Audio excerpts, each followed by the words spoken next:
তোমরা জানো এমন একটা অ্যাপ রয়েছে যে অ্যাপের মাধ্যমে তোমরা তোমার এলাকার পরিষ্কার পরিচ্ছন্নতা সংক্রান্ত অভিযোগ করতে পারবে। অর্থাৎ তুমি যদি দেখো যে কোথাও কোথাও নোংরা আবর্জনা অনেক অনেক দিন ধরে পড়ে রয়েছে, সেটা পরিষ্কার করার মতো কেউ নেই, বা কোথাও ডাস্টবিন উল্টে পড়ে রয়েছে, বা তুমি যদি দেখো যে কোথাও নর্দমা ড্রেন জমে রয়েছে, তাহলে সেইগুলোর অভিযোগ তোমরা এই অ্যাপের মাধ্যমে করতে পারো।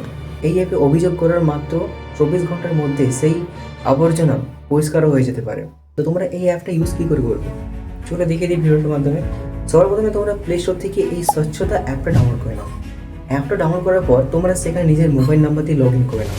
লগ ইন করার পর তোমরা সেখানে দেখতে পাবে বিভিন্ন ধরনের অপশান রয়েছে, মানে সেই লিস্টের মধ্যে তোমার যেটা পছন্দ সেটা তুমি চয়েস করে নাও।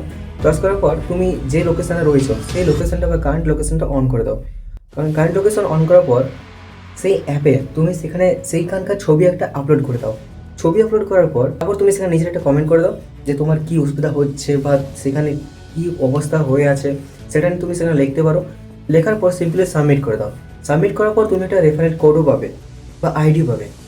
সেই আইডি দিয়ে তুমি তোমার অভিযোগটা ট্র্যাকও করতে পারো যে এখনও পর্যন্ত কি অ্যাকশন নেওয়া হয়েছে কি না নেওয়া হয়েছে, সমস্ত কিছুটাই। এবার তুমি সিম্পলি সেটা প্লে স্টোর থেকে ডাউনলোড করে তুমি তোমার এলাকায় সেটা ট্রাই করে দেখো। আমি তো ভাই ট্রাই করে দেখে নিয়েছি ভাই, 24 ঘন্টার মধ্যে ভাই কিন্তু পরিষ্কার হয়েছে। এবার তুমি দেখো যে তোমাদের এলাকায় কি এই অ্যাপটা কাজে লাগছে। যদি এই অ্যাপ সম্পর্কে কেউ জানতে চাও তাহলে নিশ্চয়ই কমেন্টে জানাও, আমি উত্তরে অবশ্যই দেবো।